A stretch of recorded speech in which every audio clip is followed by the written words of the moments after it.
everyone that is listening to the opening song is doing this right now, because when I recorded that, I definitely recorded it like literally like this, like my head was the metronome. And I think I even recorded it standing up. That's why you can hear the guitar playing is a little sloppy. And I hit that. That's just from standing up, because I miss playing live and breaking stuff all over the world. But that being said, I'm no longer doing that. I'm doing this. Dig it. Hello, everyone, and welcome to another episode of PopLife, a new TIR Presents show where we're going to take a deep, more fun dive into different aspects of pop culture, movies, and of course, something I spent a long time doing, music. Sometimes I'll be joined by my co-host and good friend, who some of you might remember from the recent Woodstock 99 episode, Pasquale Romero, who has a storied history in music and the film industry as well. He was in bands like In This Moment, Pathology, Fear Factory, pretty long list of bands that Pasquale was in. He's in a really great death metal band with his wife. His wife does some amazing vocals. Devil's Throne. Don't forget, if you like what you're seeing or hearing, please hit like, subscribe, and that notification bell so you know whenever we go live. Like I always say on the main show, we are constantly adding new shows like this to the channel. So hit the bell so you can stay notified. Quickly, before I bring in our guests, I have to remind you guys that we're going to be doing our first ever live show, October 23rd, Los Angeles, California, at the Teragram Ballroom. Give them a revolution.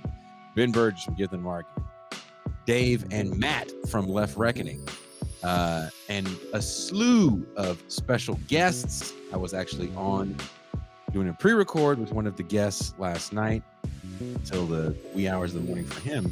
Derek Varn, we were having a music conversation and dovetailed into a political conversation that got deep into a philosophical conversation, but deeper into a political conversation, and definitely a music.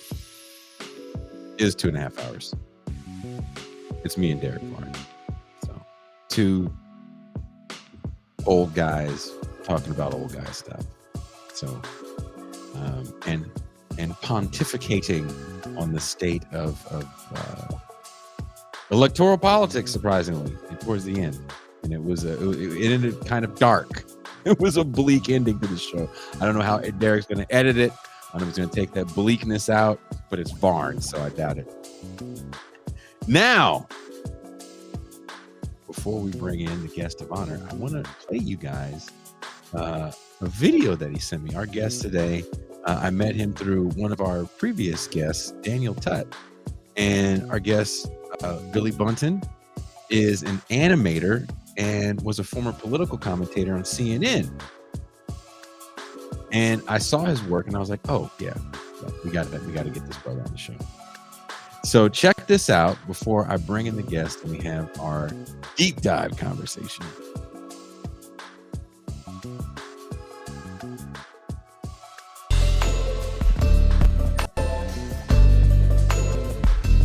What's going on, y'all? My name is Billy, and you are watching the very first episode of my new show, How Billy Sees It. How Billy Sees It. Nice, right?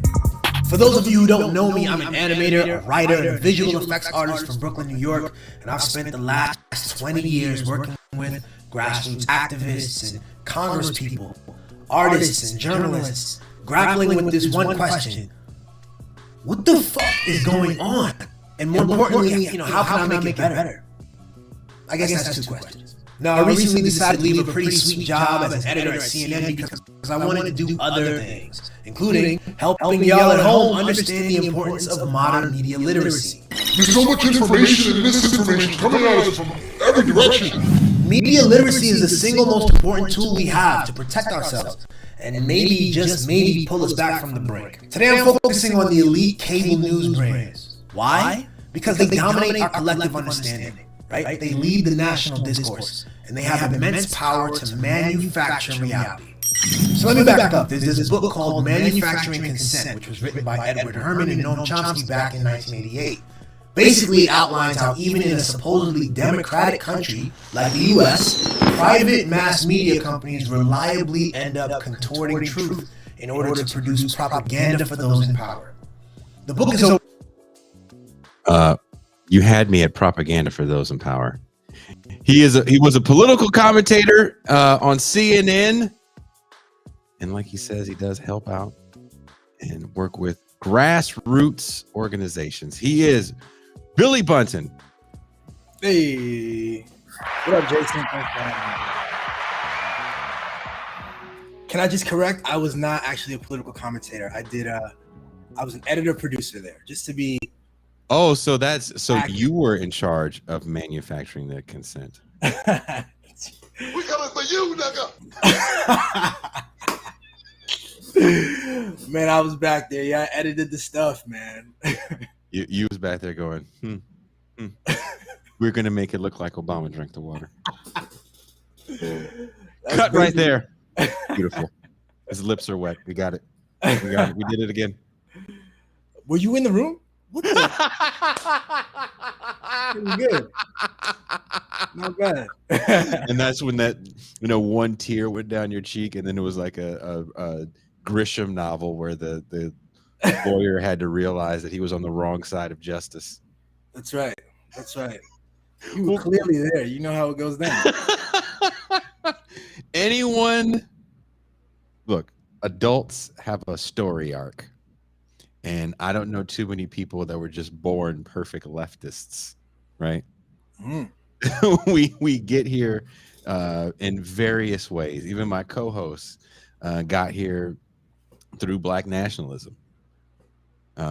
So we get here through various journeys, and it's silly to judge people on how they got here.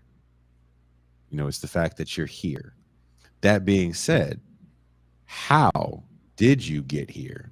When you go from working for the man, so to speak, and let me stop teasing from that point. When you go to having a decent job, where there's certain accoutrement that is at this job, right? You get given you probably got benefits. Depending on who you are, you're getting free computers and stuff. And I worked in tech for a minute. Doing contract work for different silly stuff, but definitely you walk in the door, here's your laptop, Yeah. Oh, look, we have a budget for all this free stuff. It's nice. You hungry? Micro kitchen every floor. Yeah.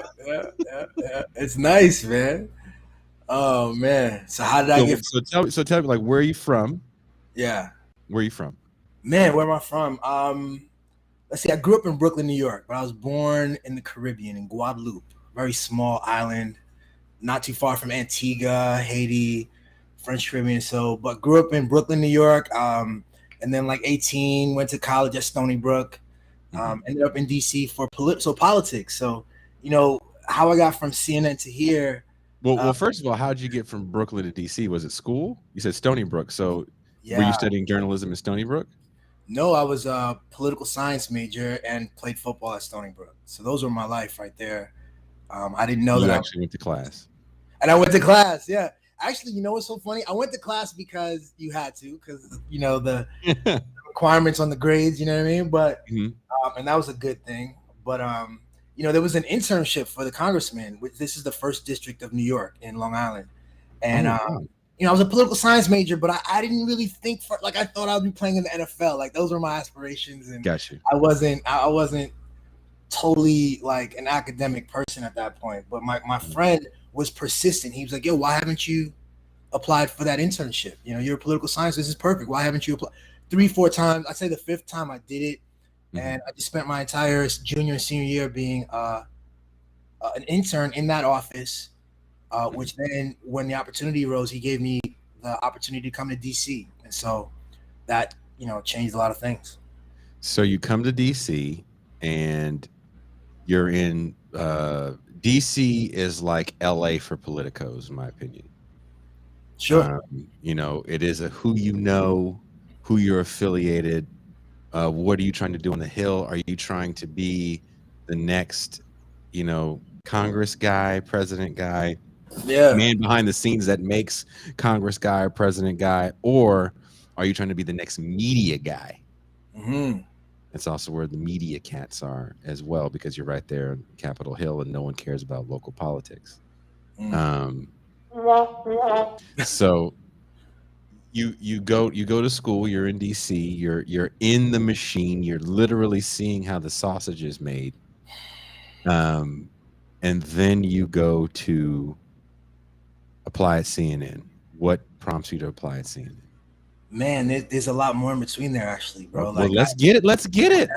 This is my own show. I got time. We don't this. I love it. We have to worry about commercials or sponsors or anything. Well, I got disillusioned with it, man. I had a period there when I first got there. I really felt that this was a place to do some stuff and change. I wanted to understand why neighborhoods were the way that they were where I grew up, and so Did you grow up in a part of? Well, let me backtrack a little bit. Sure. I am from a place called. I was born in Oakland. I grew up in a place called Richmond, California, and it's like any ghetto USA. I don't believe one is worse than the other. I have been some bad ones, but if you live in the hood is the hood, right? What is that? Brooklyn looks like Richmond, which looks like Compton, which looks like Bakersfield, which looks like parts of West Virginia that I've been to. You show me where people don't have hope, I'll show you where you need to watch yourself at the ATM, if there's an ATM. So yeah, it speaks to the universality of it and how we're all the same. The one difference is when I go to Cali, like there's the palm trees trick you. You think beautiful palm trees, and you think this isn't the hood. You better be careful. That's very true. Well, I will say this: the quote unquote urban areas, because of the sprawl and the design of Los Angeles, look vastly different than when you go to where you're from, where people are living on top of each other. The worry is the same though. But it's interesting that you say that, because there's a shift, and I think a younger generation that they can't, and it's kind of changing back to this now, but there was a shift for quite a while where people didn't feel that they could make any sort of real material changes through electoral politics, and the material changes were going to come from philanthropy and doing good by doing good, right? Bill Gates is a benevolent philanthropist in the eyes of many, because he's a gajillionaire. So even though what he does causes massive damage to the world, just look at what he did in India or what he was a part of. But the philanthropy is kind of a whitewashing in the eyes of a lot of the public. Maybe not everybody watching this show, and that's fine. But you are still of an era where you think, or you believe, I don't want to say think and belittle that, you believe, after working inside the halls of Congress, that you can help make material change for neighborhoods like the one you grew up in, for people like you were and your friends and everything else, right? We all have a friend or a group of friends, and we're like, man, if there was just X, Y, and Z, then so-and-so wouldn't have got shot. I mean, I Laugh at thought that, the same thing. Actually, yeah. So you wanted to get into politics? I did. Okay. Yeah. And yeah, we're talking 2004 to 2008 around. So this is the GW Bush era. This is post 9/11 sort of response, Iraq, Afghanistan. And it was those wars that really radicalized me. It was the response to 9/11, the police state, the rise of the police state, the war on terror, quote unquote, and just having conversations with people around the Hill that really challenged my experience from inside the Hill. And it was a really interesting shift that occurred, that really I had to make a life decision, and I decided to quit. And I just went on this whole personal discovery thing, and I was a personal trainer for 2 years and reading all the books and reading up on Noam Chomsky and Howard Zinn and Manning Marable and just and then I started a web magazine with a friend. It was a political web magazine called slepton.com. And I went to grad school. I went to grad school for ethics and international relations at American. So I was really like grappling with all this and just like trying to figure it all out. And we were really active and involved with, protests at the time around the war. And through the website, really started to play with video cameras and editing, and managed to land some really cool interviews with really powerful and interesting and smart people, and thinking completely differently about the world. And so that this is all a whole transformation that eventually led to doing the animation stuff and starting my little company called BB Digital. I say my little company. I love my company. I've had it since 2015 or so. Okay. And That's a while. yeah. Years. And so CNN began. No, I'm sorry. The company was around 2013 or so. CNN began in 2015. Okay. Did they hire you because of the animation?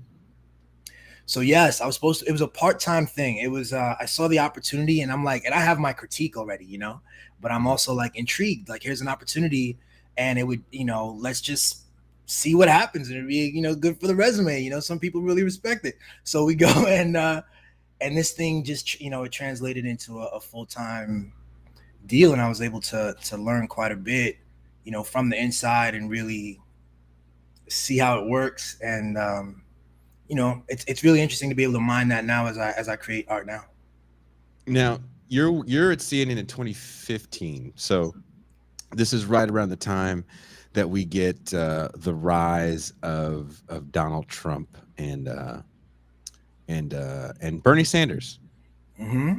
I think, in my opinion, a lot of people start this new left that we have now, new burgeoning left, right, in Occupy, and I place it more in Sanders and Trump. I think if you want to use the term kayfabe, which is an old vaudeville term for, never breaking character, you never let people in on the magic or the trick, or what it is. It's, of course, using wrestling is you never let people know it's real. I think 2015, we're definitely living in a moment of political theater, and I think the rise of these two individuals is definitely breaking kayfabe, especially Trump coming up to the GOP. I mean, this is not his first time running for president. He ran, I believe, in 2000 or 2004 on the whatever the Libertarian Party's ticket is, and of course lost, and he was looked at as mostly a joke. There's definitely people that have written about the fact that Trump did run not as a joke, but as a counter to contract negotiations with his show The Apprentice. He's the first president that walks directly off of a stage and into the Oval Office. Even Chris Rock had to be an alderman in that movie that he did. Where he was president? Where he was president. Yeah. He at least had to have some sort of political knowledge. And during this rise, there is nothing more perfect for cable news than the ascendancy, I think, of Donald Trump and, for a time, Bernie Sanders. Again, if you want to use wrestling terms, Donald Trump learns literally everything from his very good friend, Vince McMahon. They have very similar childhoods. Both had controlling fathers that were not the biggest fans of them. And Vince McMahon makes a pivot, maybe we can get into this later, of being the head of the evil empire. I mean, for damn near 20 years as the head of what is now WWE, most people thought he was just an announcer, even though he was the owner.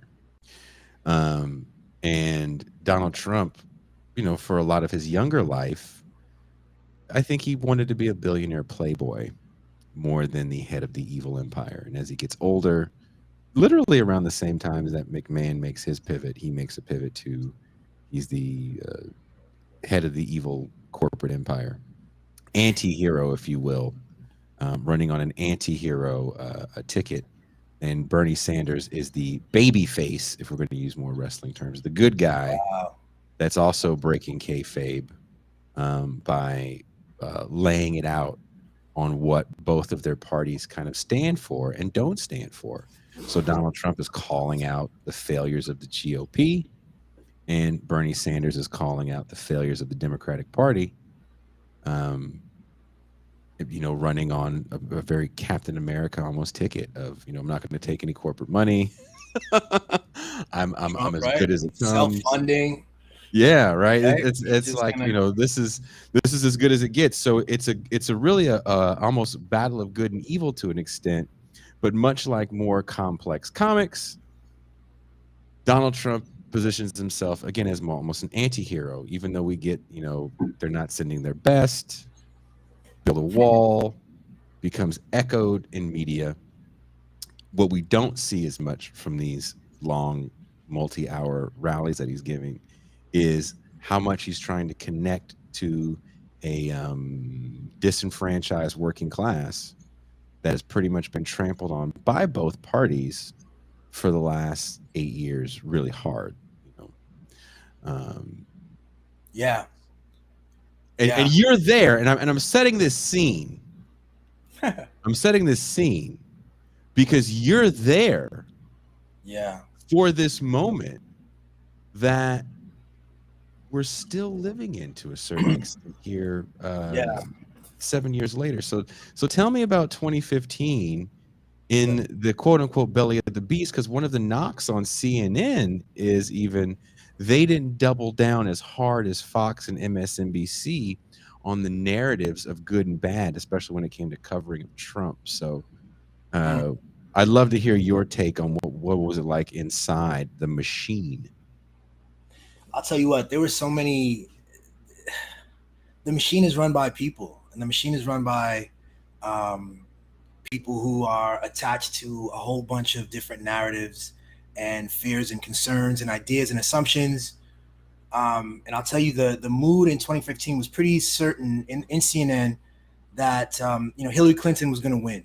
So you're talking even from the primaries, which there's a lot of build up there. And I guess I got pulled into like the early part of the primaries, but even on the day of the election, on election night, I was working, and one of my coworkers, I'm like, we're working. I'm getting off at 7. I'm going home, and one of my coworkers was like, "What? She's like, you're at CNN. Wolf Blitzer and Anderson are upstairs.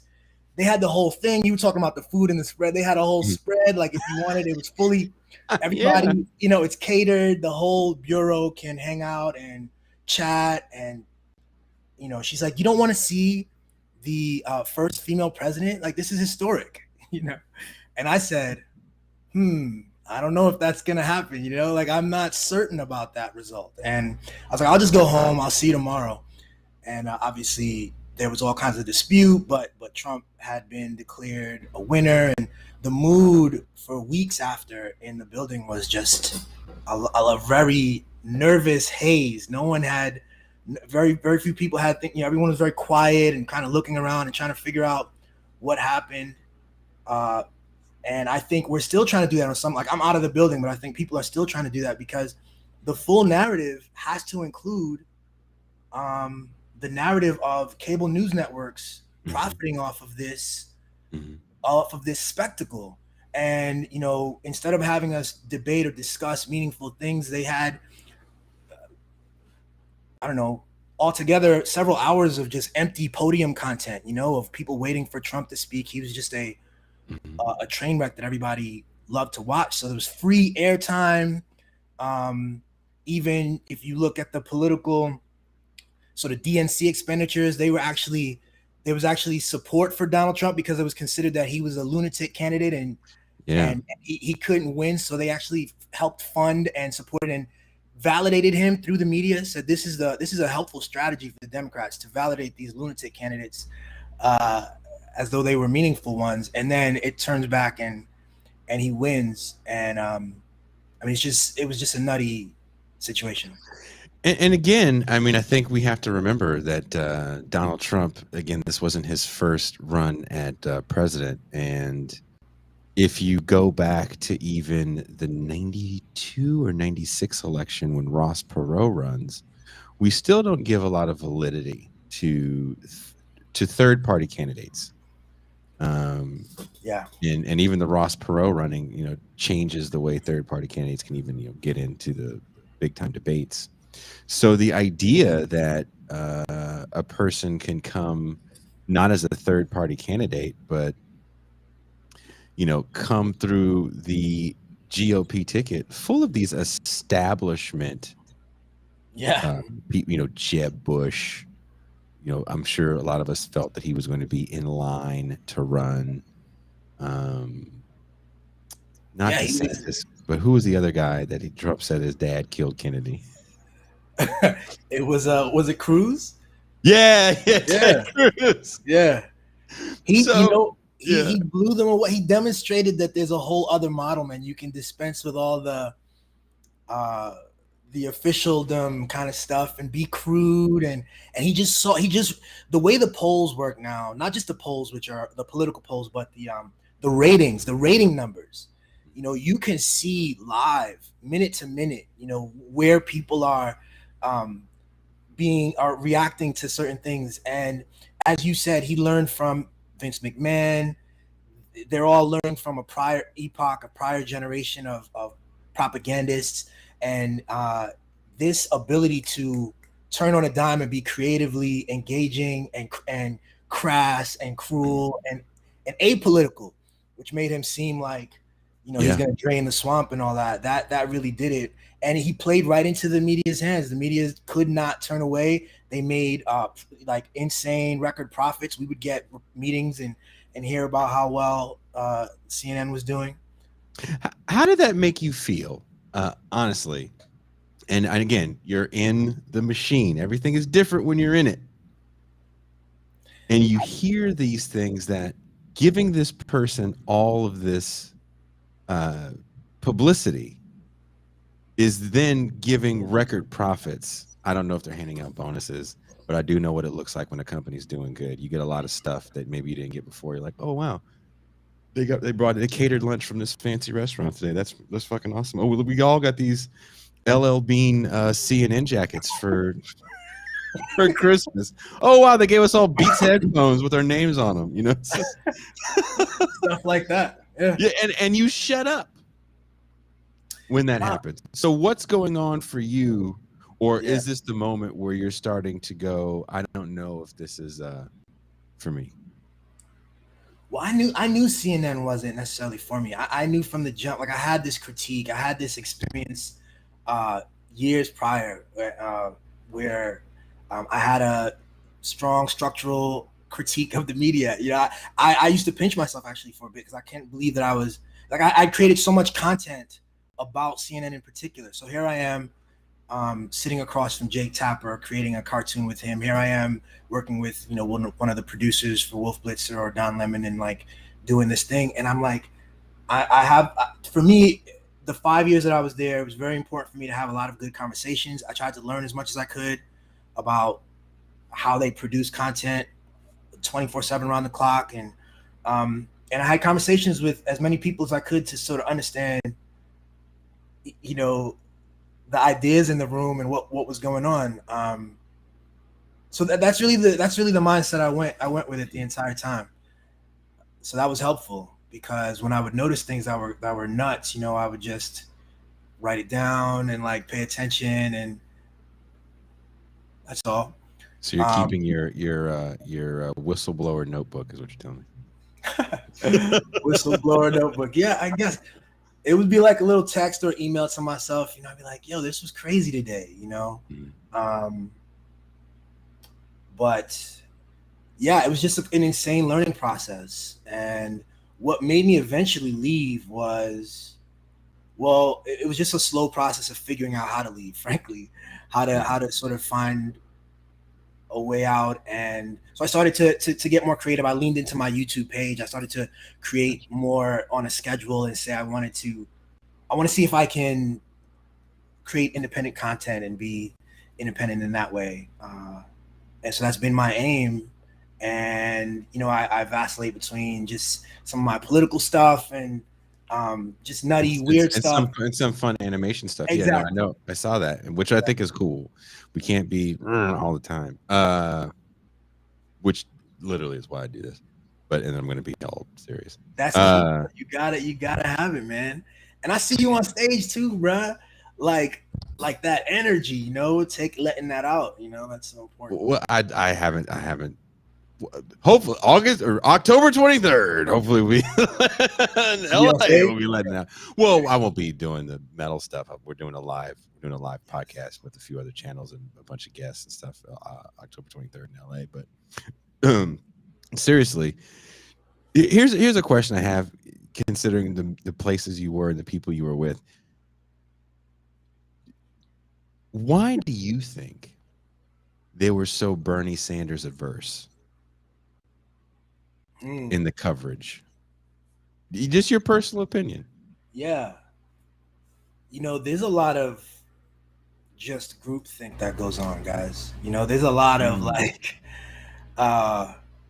what is safe, what is predictable. You do if you're a producer for one of these shows, there's so many little things that can go wrong, so many little technical things that can go wrong. A microphone off, a camera, this or that. Somebody's not where they're supposed to be for the thing. So I think there's such an offloading that goes on, and it's just it happens unknowingly, where they're offloading even the process of like any genuine, meaningful analysis, and they're simply repeating what the New York Times said, whatever the other shared sources are. And so that's going to drive you all the time to some milquetoast, easy, predictable middle that's not really satisfying. So you're saying, oh, wow, that's kind of fascinating. Because CNN starts off being the arbiter of truth. That's, you know, I'd sent Billy a trailer for the upcoming video essay, and hopefully we all can work together. I'm putting Billy on the spot now. We can we're gonna do some stuff, yo. we can have him make everything pop even more, because I mean, imagine you know, adding some cool animation to that trailer part where the title sequence comes up. That was going to be really, hopefully, it's already tight. We're gonna tighten it up, yeah. But seriously, you know, CNN is supposed to be one of the arbiters of truth, and of course, Fox News changes their motto. I don't remember when, maybe after 9/11. You know, fair and balanced, right? So someone is telling the capital T truth. Right. And I think we're in a moment, especially right now, where news has become so partisan, especially in the cable sphere or the televised sphere. Even what we do here independently, it's just so partisan that people believe that there's a right-wing story and a left-wing story, and somewhere in the middle lies the truth. And there's all these people that position themselves as arbiters of the truth. No, I know the real story. Come to CNN, it's the real story. Correct. But it all feels like what you're saying, gossip.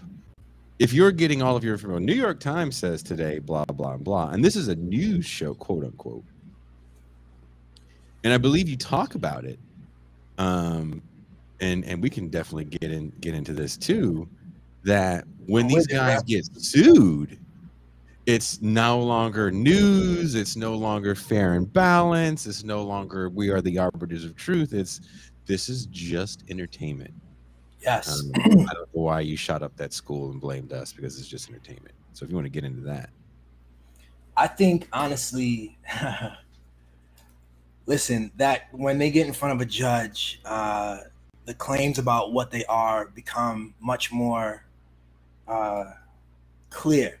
They're much more clear-headed about what they are. The marketing around fair and balanced and capital T truth. I think so. This is obviously, it's marketing. It's an industry sort of with different players trying to promote themselves. Everyone wants to be first. Everyone wants to be true.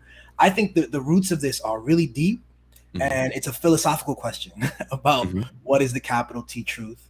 And I don't think anyone has a claim on that. I don't think such a thing exists. I certainly don't think it's a matter of taking an opinion from a so-called left and a so-called right and finding a middle. That doesn't make any sense. But it's all, what happens is the difficult project of trying to ascertain and describe and share truth. It's such a difficult process that what they're doing 24 hours a day Mhm. is instead just telling stories and making the claim about truth. That's it. 2 years before I left, they got an award, CNN did, for that Apple commercial, the commercial with the apples and the Mhm. um it was an award-winning advertising series that is essentially a total lie. Mhm.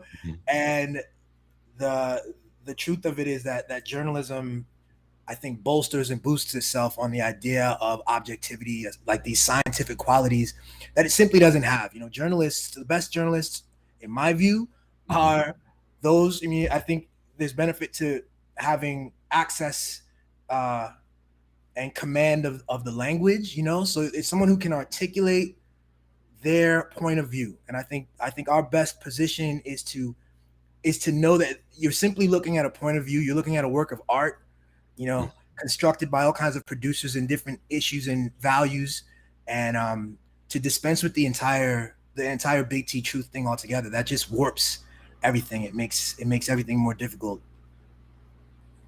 Yeah. I mean, using the word art. We're talking. I think it's interesting. This dude, that's kind of fascinating because when I've been doing all this research for this thing, right? And I'm reading about the history of the pivot of news as entertainment. Before, it's just guys that read the stories, and then there was a documentary division. The three major networks in the 40s, 50s, and 60s, or more so 50s and 60s, had divisions that just made documentaries about stuff. And news was looked at as a loss leader because there was entertainment programming that would pick up the slack. And also, you could present yourself as a good corporate citizen. And local news was very different because we didn't have the consolidation of ownership of so many stations. So you had local people that owned the local radio and television station. Right. So it's a very different relationship with the news. Yeah. By the time you're with CNN, local news is really only interesting if it's a national story for most people, right? Outside of weather Yeah. and maybe local sports, traffic. Really, what do people watch local news for, other than maybe somebody got shot by a cop and it becomes a national story, or some sort of kidnapping, true crime becomes news. And I think that's part of, I see people commenting about Trump, and one of the comments that I always see is, it's so stupid and blah, blah, blah, blah, blah. I definitely think that the moment of Trump is over. And a lot of people, even that voted for him, not everybody, but I think that moment where people really want this type of Washington outsider, true anti-hero, is over. And I don't think it's going to garner the same sort of news coverage because we've already seen what the Trump show does. Yeah. A lot of people have dead family members because of COVID, and for the rest of his life, he's always going to be the COVID guy. And so I think the new terrain, if we're talking about national media, is going to be who's going to take the reins from the GOP. It looks like maybe DeSantis. And my political tea leaves tell me, and I'm not saying any of this because I want it to happen. This is just what I think. Okay. I think Gavin Newsom. Okay. If they don't try to bring Biden out, who's just more and more senile. Yeah. It's tough, bro. Yeah, I mean, I know so little about Gavin Newsom. I haven't been following him very, very much, to be honest with you. It just feels that's a fight, a political fight that gives you all the wrestling kayfabe that you could possibly want. Trump and Hillary doesn't really give you too much if you really think about it. When Trump went against Hillary Clinton, you didn't really get she's not the baby face. She's a villain in her own right. True. So that put Trump in the perfect anti-hero box. Position. Yeah. You know, Trump becomes Charles Bronson in a Death Wish movie, or even Dirty Harry. Against, you know, Hillary Clinton's like blatant corruption. She's got a record. So Hillary's like, that's what I'm saying, because she's actually pretty establishment. So she's like, I think of her like MI6. She's like M from right. 007 hits her up. She's like, come on, Bond. Come on. I kind of saw her in the whole thing for a lot of people as a bit of a villain, because the baby face, i.e. Bernie Sanders, was running against her. And she's positioned as the person that knocked out everybody's hope. Not everybody, but a lot of people's hope. You know, this is a moment where we're finally starting to grapple with things that we never talked about before on a level like this. Nationalized healthcare, the burden of student debt, and what does it look like if we treat regular people like we treat major corporations and the finance industry, who had just gotten bailed out a few years earlier. So this is a conversation for a lot of people that was just like a dream to hear a politician have, because I think the sad thing is, in all of this conversation, and even stuff that's perpetuated by mainstream media, is that we need a hero to save us. And who is said hero? Is it going to be? Say again? What was that second question? I said who is that hero? Right? Gotcha. And it's constant. You know, is AOC the hero? You know, it's one congresswoman that only got 10,000 votes from Queens. What is she really going to do? Yeah. You know, well, her and these other, they're the hero. Or Bernie, just wheel him out. Doesn't matter. Just wheel him out. It's just a talking head like this. Real nice. I think that's a big problem. Fundamentally, the cable news companies underserve the viewer by simplifying our problems, by creating narratives that are absurdly, comical, like literally comical, in the sense that, these are complex things. I've been contemplating more and more how deeply complex everything is. Once you pull a thread here, something else gives way. There are benefits and challenges to every decision, and we are all resting on the foundation of generations of prior decisions, prior political battles won and lost, and to then say, oh, we need person X, and then do a little like montage video, and it's just it really is spectacle, and it harms us, because what we most need, and when the media is trying to kind of hype themselves up, they herald themselves as a pillar of spreading information to create educated voters and all this stuff, and they do exactly the opposite. It's really rough. So, I mean, again, that's why when I saw your work mixed with what I've been doing of late, it really just I saw the synthesis in it,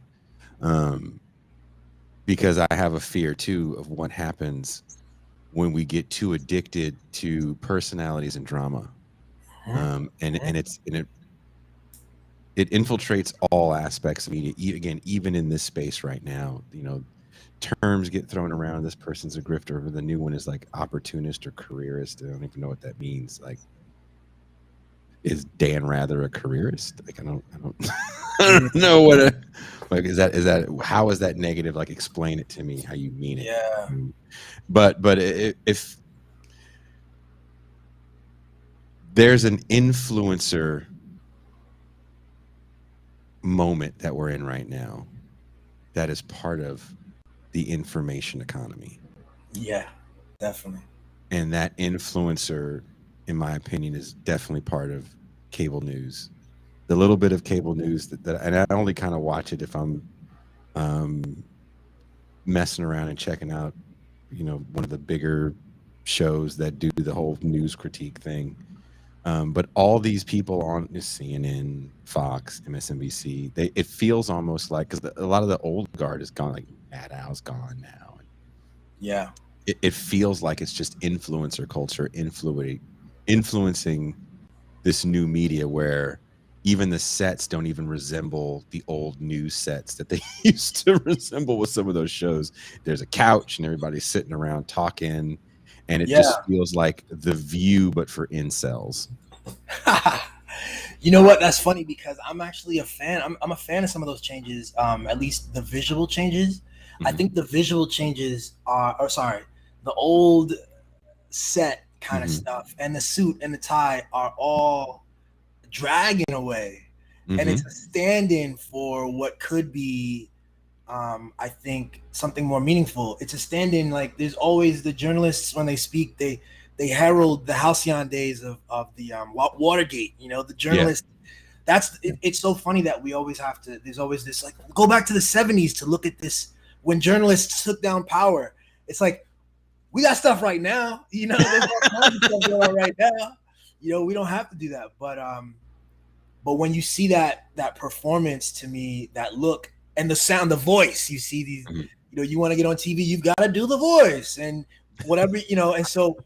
But that's all some other stuff. I like some of the changes. I like the as long as it's more genuine. To me, you know, if we're moving to a space that is genuine exchange, genuine clashes, where the point isn't to clash, you know, just for the sake of it, but to actually, we can pull out a truth together through the conflict.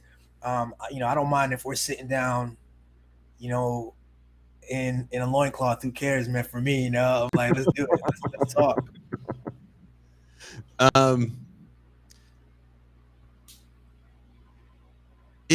It feels like to me that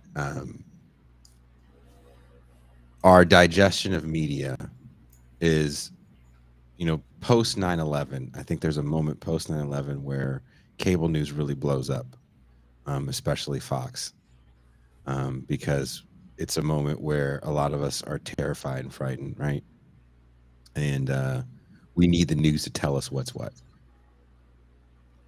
And that's when that crawling Chiron becomes like a big time thing around that time. Like I need to take in all this information all the time. I remember a lot of us just had some form of cable news on 24/7, and that kind of a thing now. It's a little bit different. I think there's so many options one has, and what I find interesting is it feels like, and we were saying this on the show that will air tomorrow, that news, mainstream media, chases social media in a way. Did you see that when you were at CNN, that they were following Twitter feeds and for sure, posts? Absolutely. One of the big marks, like New York Times and other mainstream outlets, are talking about CNN as having, you know, they're rebranding and they're going back to journalism. But under I was there during the Zucker years. You know, this guy Jeff Zucker was the CEO, and you know, I don't know if it was like, to what degree, how much was him or just a broader. The technology of Twitter had come into prominence, and Twitter is powerful. They were getting there. He had a philosophy of news called swarm coverage, where you take swarm coverage. You take 3 or 4. You have 24 hours by the way. Jason, you are the CEO of CNN for a second. I want you to do this, okay?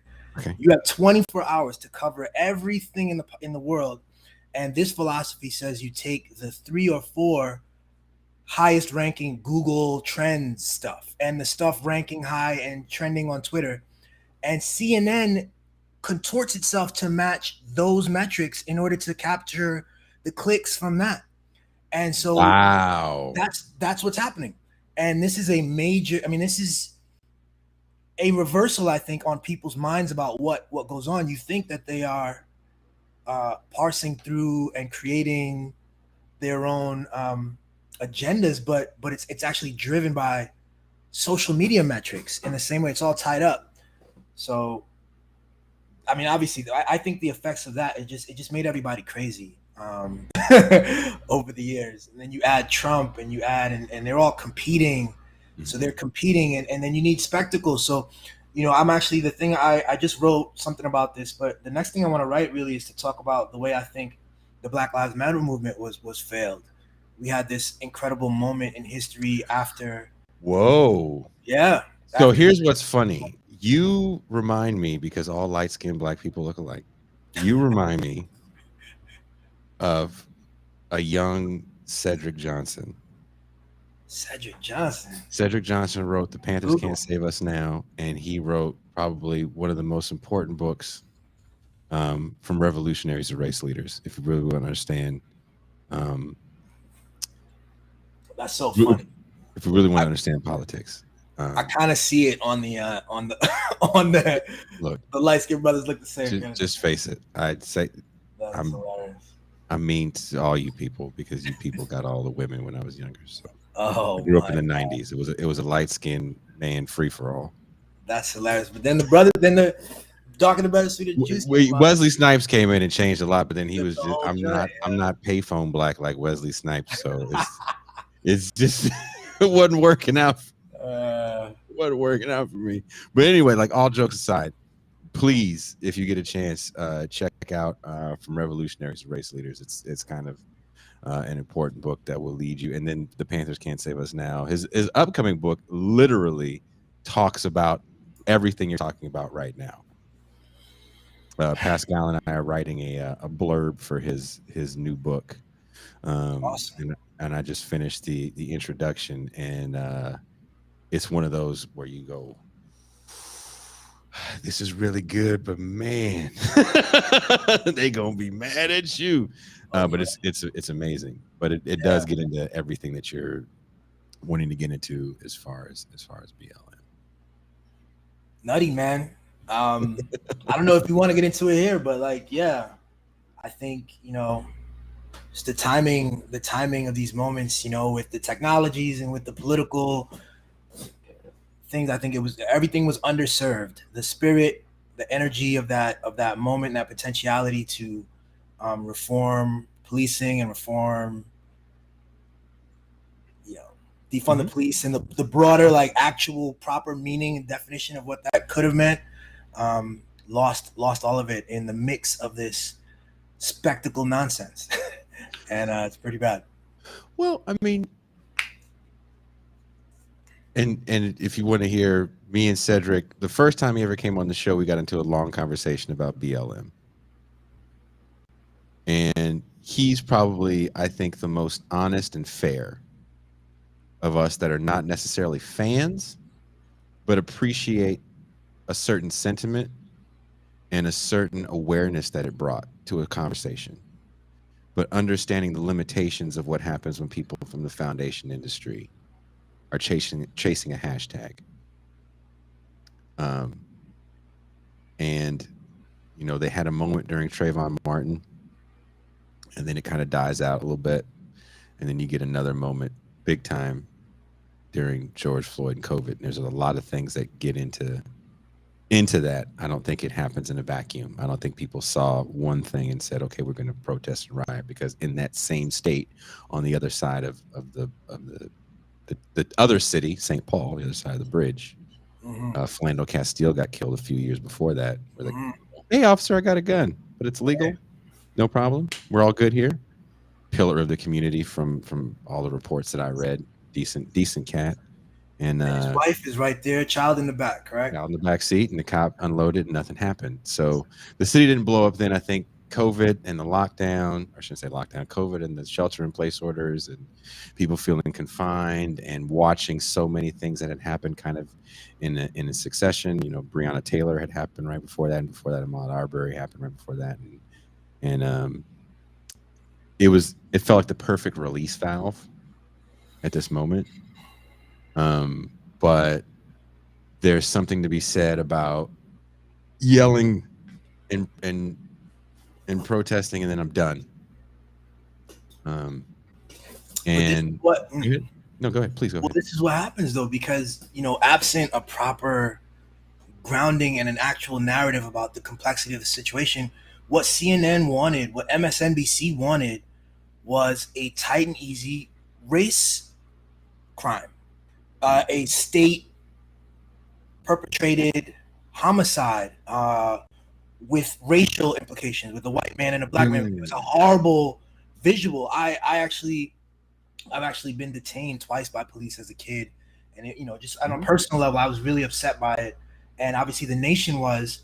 There was this opportunity to talk about who George Floyd was. To me, this is my critique.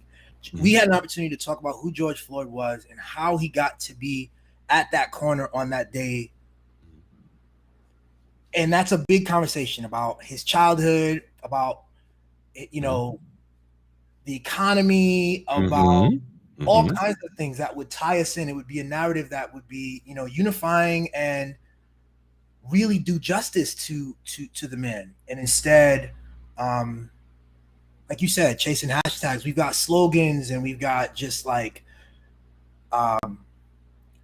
easier, cheaper, less deep narratives that kept like the racial criteria was great, and it was great for ratings, but it didn't give us the opportunity to talk about the way that George Floyd was failed, every day prior to the day of his death. You see, and so then because you fail to have that conversation, then when you talk about defunding the police and funding social services, broader social uplift, those connections can't be made because George Floyd was killed because he was black and because a white guy hated him. That's what it was. If to me, if your conversation stops there, if it just stops there, and someone very close to me told me that someone sent them today officer worn footage of a cop shooting a man with a knife, white cop shooting a white guy because the guy was drunk and was being a nuisance at a fair or something, and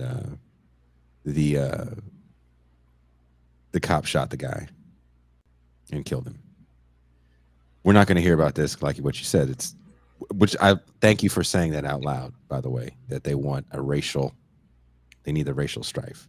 And I think one of the things that we don't talk about a lot is the perfect victim. And I think the best case for that was Centoya Brown. Centoya Brown became really popular with a meme of her when she was 16. By the time that meme came out, she was in her 30s. So showing her as a grown woman probably doesn't hit the same way, but showing this young girl with pigtails in County Killer Orange definitely had an effect. And then the words that went beside it hit even harder. She was sex trafficked by a pimp named Cutthroat and killed her sex trafficker. Sounds a lot better than she had a boyfriend who was her pimp. They were both addicted to crack and she killed and robbed a John. Sounds a lot different. And when you look for the perfect victim and you need to have the perfect narrative, then you'll never understand what justice looks like, in my opinion. And what made the Centoya Brown story interesting to me was that I actually went back and read the original news article that came out from a weekly investigative journalist in Nashville, I think, where she's from. And it's about a 6,000, maybe 10,000 word piece. It's pretty long. It's kind of hard to find because there's been so many pieces post her release. But I think it's about from maybe 2009 or 2011. It's around in there somewhere. And it tells the story of kind of why she even came to prominence. And that was because I believe it was the district attorney that wrote the decision to keep her in jail when they were trying to get her clemency. He looked at the case file. He's like, no, she can stay in. He started teaching a class at the prison, a college level law class, where even his law students were coming to this class, first year law students. He felt that she was the most intelligent person he'd ever been around. She was doing just circles around these kids. And the more he knew about her, the more he found out about her, he was like, why is she in here? He didn't know. He literally didn't know who she was. So he goes and gets her file, sees his name. as the Wow. person that keeps her in. It was from meeting her, hearing her story, understanding her story. This isn't about right. This isn't about, did she do it? Did she didn't? Yes, she did it. You know how she Yeah. says she did. It's a recorded conversation of her calling Yeah. her adopted mother. She did. She was so young and kind of out of it. She was like, "Yeah, I'll see you later." And her mom was like, "Girl, please stop talking on the phone." She's like, "Yeah, I did it, and I'm coming home in a little bit." And it wasn't the crime itself. It was like this guy goes, "Well, I don't think the world's a better place with her locked up."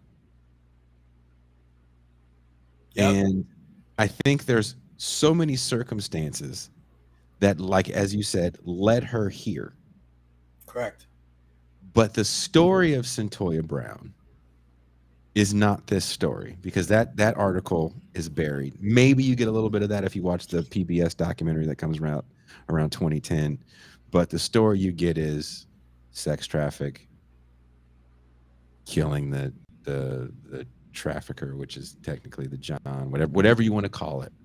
Exactly. That becomes the story, that becomes a narrative, and she has to be a perfect victim. She has to forever be 16 years old. She can't be I think she's like 38 or so now. And I feel the same way with George Floyd, kind of the same way with Rodney King. I'll go back to Rodney King. What was he doing? I did this video essay on that. And I opened it with an Oprah episode where this white girl is like, "What was he doing? Going 100 miles an hour in a school zone?" It's why does someone have to be a perfect human, Right. to not lose their humanity because law enforcement gets overzealous? And we've missed that story in news reporting, and you're telling us right now, look, the narrative they want is Trayvon Martin got a lot of attention for us for a long time. Black kid, Skittles, whitish guy. It's easy. It's easy. Right. Whitish guy. Right. It's easier. And obviously that one's even feels more easy to me. And he's turned out to be a complete asshole. What's his name? Zimmerman. But I would say it's easy. It's also politically expedient. The more grandstanding and supportive, like, put Nancy Pelosi, give her the kente cloth, and let her take a knee, and that's easier. That's way easier than to actually delve into the structural problems in Minnesota and Minneapolis that would implicate Democrats up and down, the national down to the state level, and implicate the neoliberal project, implicate all kinds of stuff that has been reported, looked at. So just keep it easy, keep it simple. It's too messy, and it speaks to the challenge in storytelling, because, and this is something I wanted to kind of hit home in the last thing I wrote, that, when someone writes a story, whether it's me, you, our parents, whether it's this, like, the kid fresh out of journalism school, whether it's Dan Rather, okay, we can't help but to write from our perspective. We are using the language that we have to our avail. We are using the memories, like the words we'll use. Like I said, we'll use direct language here, we'll use euphemism over there. And sometimes, if you're writing for a big paper, you got character limits, you got certain spatial limitations. So how do you tell a story about George Floyd or these other, any story? You'll have to pick where you see the limits of what's relevant. And the truth is that it's all relevant. And so we just need more, I think, storytellers and more honesty and transparency about that limitation in storytelling, where it's like, I'm telling you what I know based on this, blah, blah, blah. I'm not telling you any truth here at all, by any means. Because if not, you get crazy, and then you get Fox News claiming all kinds of dumb shit. Well, again, here's another one. Here's another one. And I want you to tell me how you feel about this. So you're a football guy, Brett Favre, former quarterback of the Green Bay Packers and New York Jets and Minnesota Vikings, is embroiled in a bit of a scandal where he's received, I think it was like hundreds of millions of dollars for speaking engagements that was paid from the welfare fund in the state that's struggling with water right now, Mississippi, his home state as well. And the story, in my opinion, is not a story of corruption as much as it's a story of what they always are, bad actors. Brett Favre's a bad actor. The governor's a bad actor. We need to get these bad actors out of here. Of course.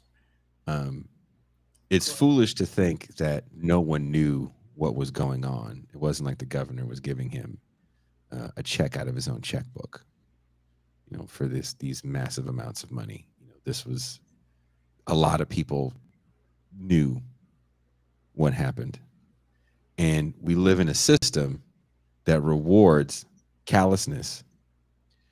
You don't get $1 billion because you were a good corporate citizen, right? You stepped on some labor laws, you exploited some people, you exploited some of the environment. There's a lot of damage that was done to get that billion, but that billion is always applauded.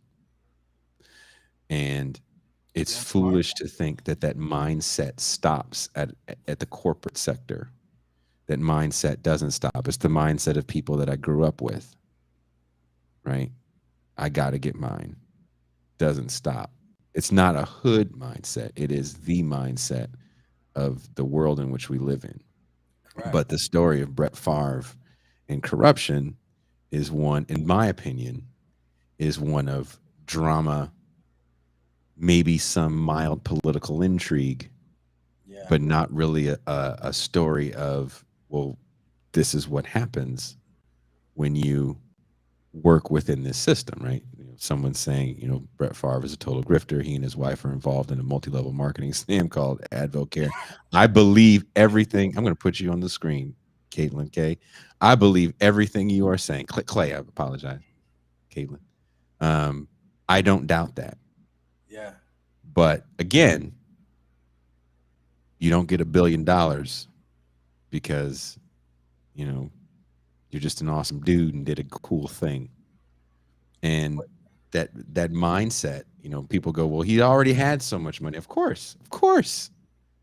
Like, you don't get $1 billion because you were satisfied at 100 million. Correct. Correct. Yeah.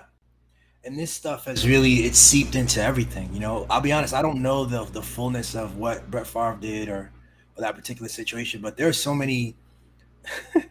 The grifts are so plentiful right now. They're coming from every angle, and I find it interesting too to watch when the media actually steps up. CNN will the grifts that they call grifts. Versus the grifts that go on incessantly that never get any airtime, that don't get brought to our attention. And so that actually ties into like the student loan debate recently. It blows my mind that like the conversations that we start to have conversations about where our money should go, and we should have an economist come and tell us about the negative harmful effects on the state and this and that if students can get this thing paid off. And we don't have those kinds of debates. We don't have any awareness on these slush funds that pop up, whether they're military related or things that pop up all the time. There are people who are in the know can sign up, and the PPP loan forgiveness thing, yeah. Why should and you see these libertarian people who are all about rugged individualism. They're cool with PPP. They're cool with all these things. They're cool with it. They're like, yo, this is so the government shouldn't intervene in the market ever, except when they're bailing out, companies in 2008. And days after, they'll be right back on their austerity and neoliberal, market nonsense. So it's just an unfair game. The narratives are, the people have control of the microphone and they get to draw the linkages for us. After student loans, a lot of my friends popped up on Facebook. All this inner libertarian. Why should I pay for? I'm like, yo, you pay for mad shit, dude. You pay for all kinds of stuff all of the time. And just to be like, my question to them is like, just be logical, please.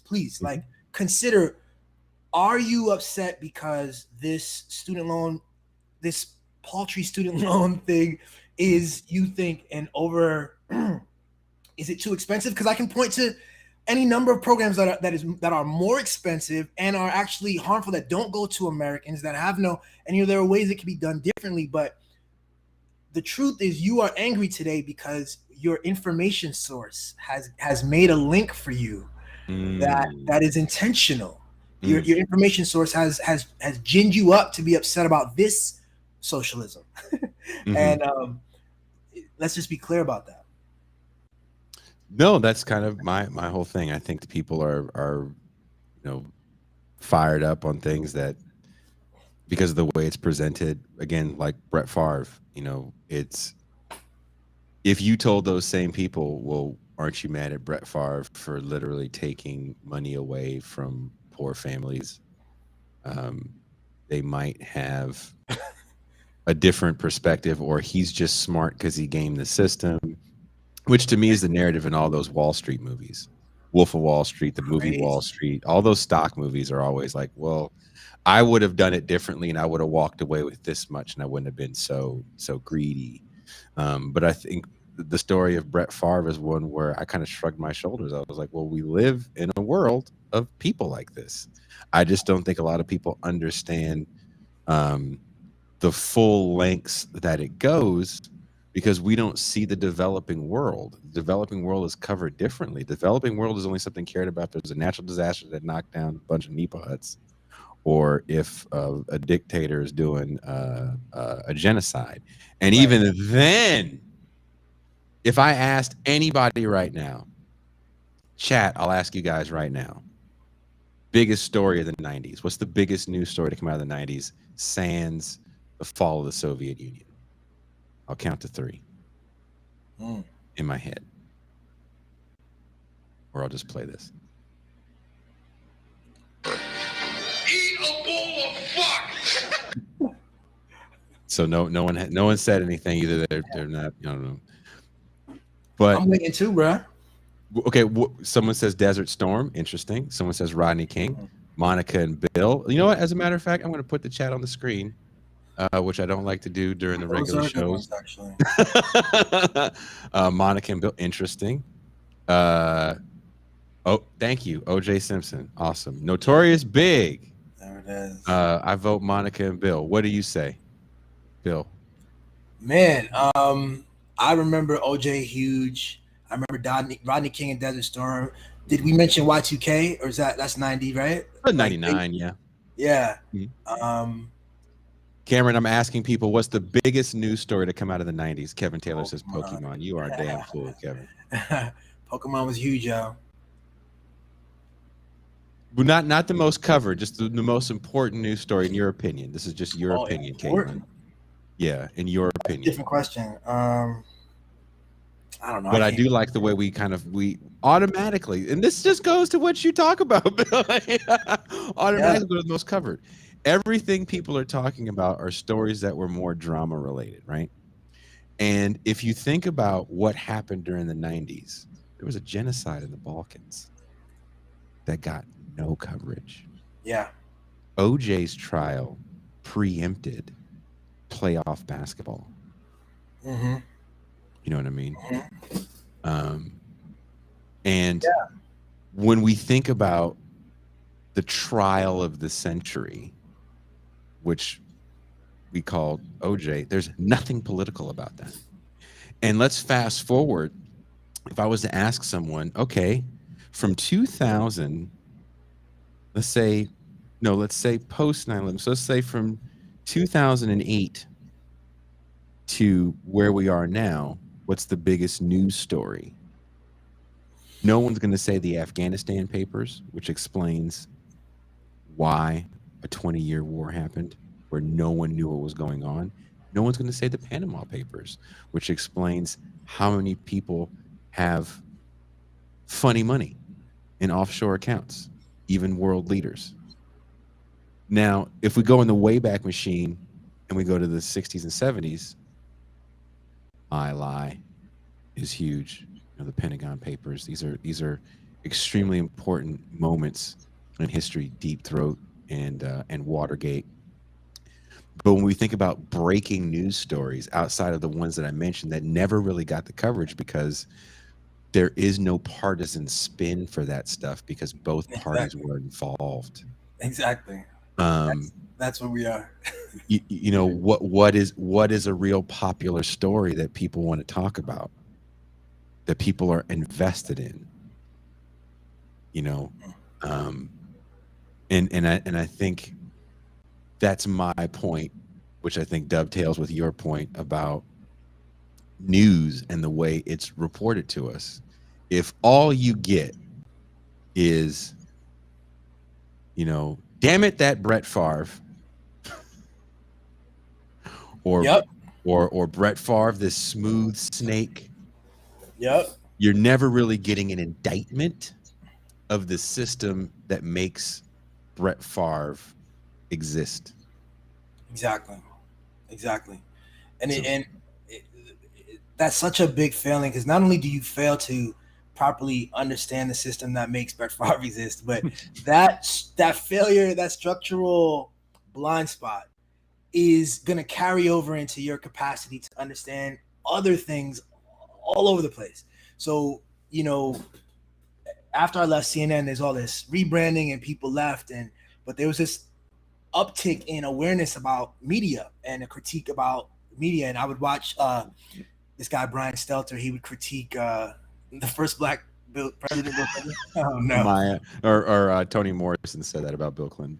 I remember that. Mm-hmm. So yeah, they'd be like on CNN. They would critique Fox News.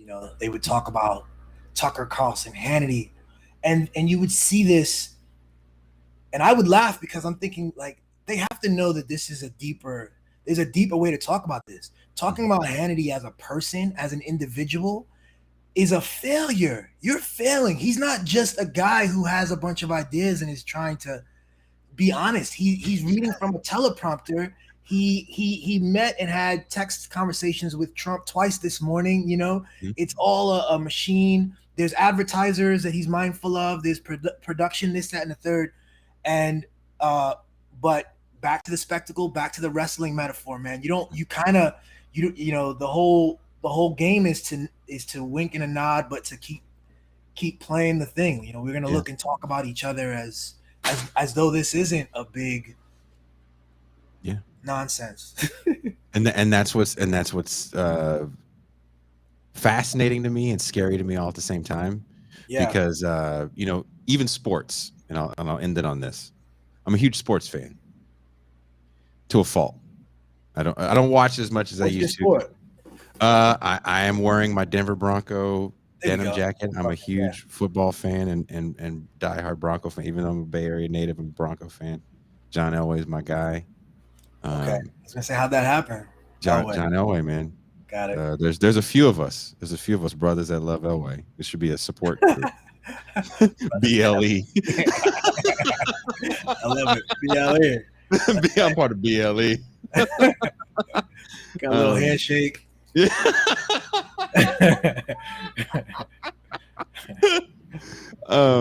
Yeah, John D. Rocky says, "Let's ride. TIR our country. Let's ride."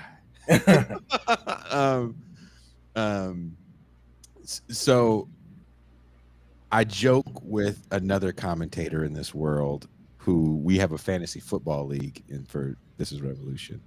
And she works on a show called The Majority Report and has her own sports show. And she's a football fan and actually has pretty decent analysis, but she, in my opinion, falls under the trope of a lot of sports reporting that becomes kind of flippant. This guy sucks because they're short, or this guy sucks because they can't throw the deep ball, or this guy sucks because of X, Y, and Z. And I'm like, when you get to the NFL level, saying so-and-so sucks because of something like that kind of sounds like sports talk that just fills the air because there's really nothing to discuss on that day. Hmm. And the knock was on Tua. I can't forget his name. Tua Tavakazaki. Tyler, yeah. The Hawaiian that went to Alabama. That's what we'll just call him. And so I jokingly made a comment on Twitter, and I was like, Tua threw 6 touchdowns. There's only 2 quarterbacks in the Miami Dolphins history to throw 6 touchdowns in a game. That's Dan Marino and Bob Greasy. And right? Tua. And now Tua. And he did it in a come from behind win, and the last touchdown won the game. Like, wow. It gets no more, Rudy storybook NFL than this, right? This is the sports moment where you want your kid to live this out. When you're a little kid goofing around with your friends on the street, this is that moment, right? He has it in real time. And yes. the knock on Tua was that he's short. He's about 6 feet, and he doesn't have a rocket arm. But what is a rocket arm? There's a laundry list of guys that could throw the ball out of the stadium that couldn't hit, the brown side of a barn. Kyle Bowler comes to mind, who had fascinating draft tape throwing balls off of his knees 60 yards, which at the NFL level isn't as difficult as one thinks, right? Yeah. We're talking the NFL level. Yeah. And Kyle Bowler had severe accuracy problems, and it became a big knock on his NFL career. So even though he's a first-round draft pick, kind of based on hype, he doesn't pan out.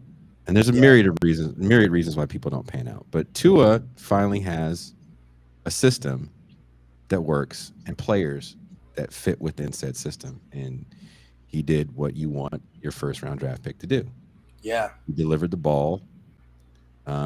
They weren't horrible passes. People weren't overthrown, which is something you have to think about when you have burners as wide receivers. If you have Tyreek Hill, he's got Tyreek Hill, yeah, and Jalen Waddle, 2 burners. And Waddle, I'm bugging. Right, there's 2 burners. You run the risk of constantly overthrowing them, which was one of the knocks on Patrick Mahomes, because he would overthrow Tyreek Hill. 2 was hitting him in the bucket. Maybe he has to slow down a step, but again, it's Tyreek Hill. Tyreek Hill slowing down a little bit is okay when he's 20 yards behind the defender. Tyreek is a monster, man. I played corner, and I would not want to be anywhere near him. Like, I played zone corner, zone safety. I came up, played a little linebacker, kind of a tweener, but to cover someone like him, insane. But anyway, with Tua though, yeah, I mean, there's intangibles, there's something called intangibles, and they show up. And I think one of the greatest jobs that I used to want to do is to be in the what is it? Not a recruiter, a scout, an NFL scout. Oh yeah, yo, bruh. What? I mean, that's all I wanted to be. Right? That's all I wanted to be. It seems insane. It seems like an insane job, but also they get it wrong all the time. You know what I mean? Like this, you got to let them play, and you got to see how things pan out. And there's too many factors. Yes, and so I made it. It's all jokes, Again, I respect this person's opinion. We don't have to always agree. I think they are legitimate sports mind. I think when they comment on sports, they need to be taken seriously. And I would never say anything to disrespect them or belittle their sports opinion. It was a joke, if anything. But because they're a large Twitter personality, I effed up by not DMing that person, which I should have done. And I put it up. Wait, what was the joke? Well, I was just like, I think you were wrong about Tua as he throws this next touchdown pass. Gotcha. And so someone had responded like, oh, well, Tua, what do they say? You mean the pass that Tyreek had to slow down for? Tua is too short, basically. They're like, Tua, no, he doesn't have the arm strength. I was like, well, what does arm strength mean? Because that's someone commented about Jeff George. Jeff George had all the arm strength in the world. And one of the knocks on a young quarterback is knowing when to pull off velocity for certain passes. I'm a John Elway fan. The knock on him in his first 5 years was too much velocity on passes. Mm-hmm. And sometimes you need to pull it off. If you can't throw a screen because you're breaking fingers, you're a problem. Your strong arm is a problem. Right. So, Peyton Manning fan, because he's played for the Broncos. When Peyton Manning comes to the Broncos, he has that crazy neck fusion surgery. His velocity is gone, and it's all ball placement. And he had it. And he had great ball placement, considering he couldn't throw a spiral anymore, and he had great anticipation. All this it all has to synthesize with coaching. Practice, trust in the system, trust in the player, to do all these things. It's not as simple as this guy can't throw with velocity or this guy can't throw the deep ball because Tua threw for 450 yards and 6 touchdowns. Right. And some of those were deep balls. Right. So there's something to be said about he got it done at a high level against a very good team against the Baltimore Ravens. So what does arm strength have to do with it? Then the person's like, well, he's short. At the same time this person is saying this, Kyler Murray, who was 5'9", first overall pick in two sports. Love Kyler Murray. In two sports, right? In baseball by the Oakland A's. Right. And with the Arizona Cardinals, and he's a Heisman Trophy winner. Yeah. And he comes from a football family where his father was kind of shut out of football because of, but they just were, you Negroes aren't playing quarterback just yet. And his dad didn't want to go to Canada, so his dad becomes one of those like almost Marinovich-like coaches. So Kyler Murray is football personified. This kid is really, really smart. He's extremely athletic. Yeah. And, he didn't score the final point to win the game in overtime, but he made that play to send that game into overtime when they were down 23-7. This 5'9" quarterback. Fran Tarkenton's about the same size. For decades, he had the all-time NFL passing yardage mark. He went to, I think, 3 Super Bowls. I think Joe Cap went to 1 with the Vikings. So height is extremely relative. In the modern game, Drew Brees is not very tall. Joe Montana was not very tall and didn't have the strongest arm. And this person tried to come back and say, well, Joe Montana had Jerry Rice his whole career. He did not. He didn't have Jerry Rice for the first 6 years of his career. And he won 2 Super Bowls before Jerry Rice. So is it height? Is it coaching? Is it arm strength? Or is it that you get so addicted to hearing these guys be, real rude about their analysis of players? And then you pick up that same rude, flippant, dismissive analysis because you don't know how to make your own. I don't have the benefit. I live in Mexico, Billy. The game is on in the room, in the living room. It's all in Spanish. I can't hear anything they're saying good. I can hear it, and my understanding is like this. All I know is penalty. Castigo! That's all I know, right? So I'm back to what it was when I was a little kid, and I would just watch games, record games, and rewatch them. Yeah. And just break it down and analyze it. I mean, I was a nerd like that to that level. Yeah. That's gonna have some good trainings. You're gonna be creating. It's my opinion, right? It's my opinion, and the same way we need to look at news is exactly. There's a story there, right? I love that. Shannon Sharp said a similar thing. He was saying about how he watches it on mute because he doesn't want to be corrupted by whatever the people are saying. But I want to say, so that's interesting to me. What's also interesting is, it is the same thing. Like with the news, with watching a football game, I've been playing with the idea conceptually that everything is one thing. Okay. A deep, philosophically, everything is one thing. And in order to appreciate it, we have to do this thing. So there's something where we have to separate it out. So this attempt to very scientifically describe the attributes of the best quarterback is another weird journalistic kind of Mhm. trope that isn't real, you know.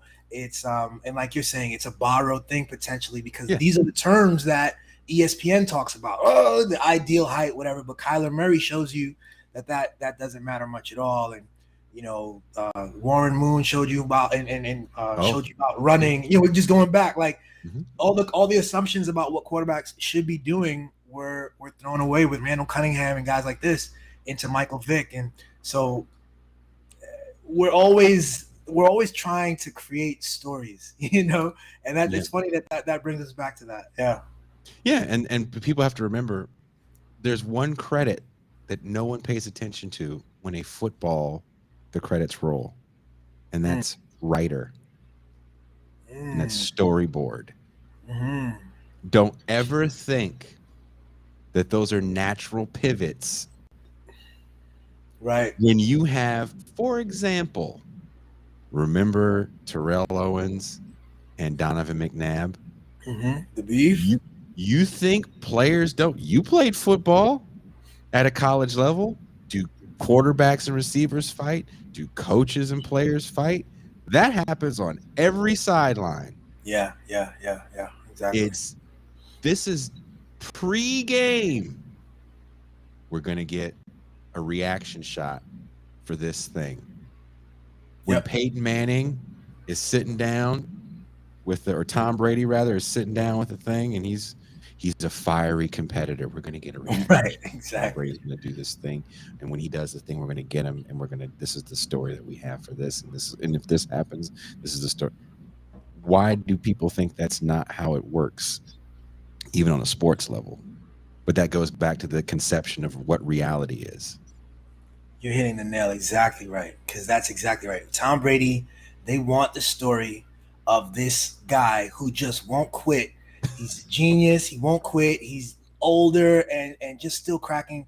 And when they take a shot of him walking across the field pregame, whatever, it always comes back to that. That is the pre-existing frame that will always, it guides whatever narrative is being built. And if you have a player like a Terrell Owens who has a little bit of he talks a little bit much, the media has a different relationship with him, you're going to get different narratives. They're going to take the same walking shot and fill it and imbue it with a different perspective.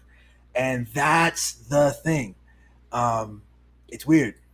It's just Cam Newton. After an interception with the towel over his head. He's just not a team player. Yeah, exactly. He's just not a team player. And that narrative can actually infect owners' boxes more than people think. Yeah. Because it becomes the dominant narrative, because as much as we live in a 24-hour news cycle for politicos, there's a 24-hour news cycle for everything. Yeah. Everything. That's why social media is so filled with emotional comments, because we exist in a news cycle that's telling us these things 24 hours, and we're just taking it in. And we're taking it in sometimes almost through like some osmosis, because you're driving, you're trying not to crash, but you're hearing this, and then you're getting mad, and maybe your team lost. God forbid your team lost, or and your team could also be Democrat, Republican, progressive congressman. Exactly. That's why, and the team thing gets too crazy in the politics thing, because that really is it. Underlying people, just like, if you're a fan of a team and you're watching the game, it doesn't matter if your player actually did commit pass interference. You're like, no pass interference. Yeah.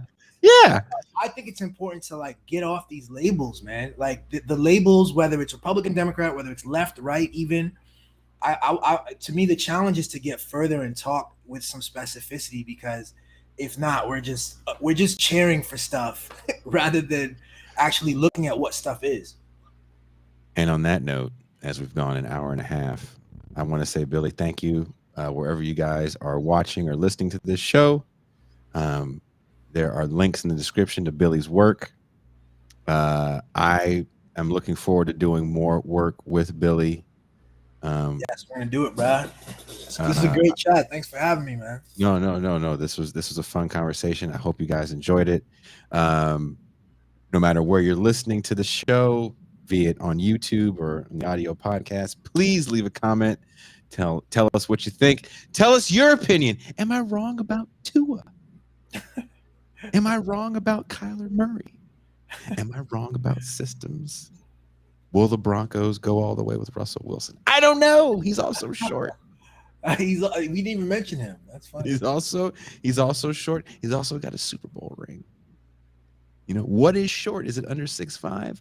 I don't know. Let me know what you think it is. We coming for you, nigga. That's how I feel every time I do this show. I love that.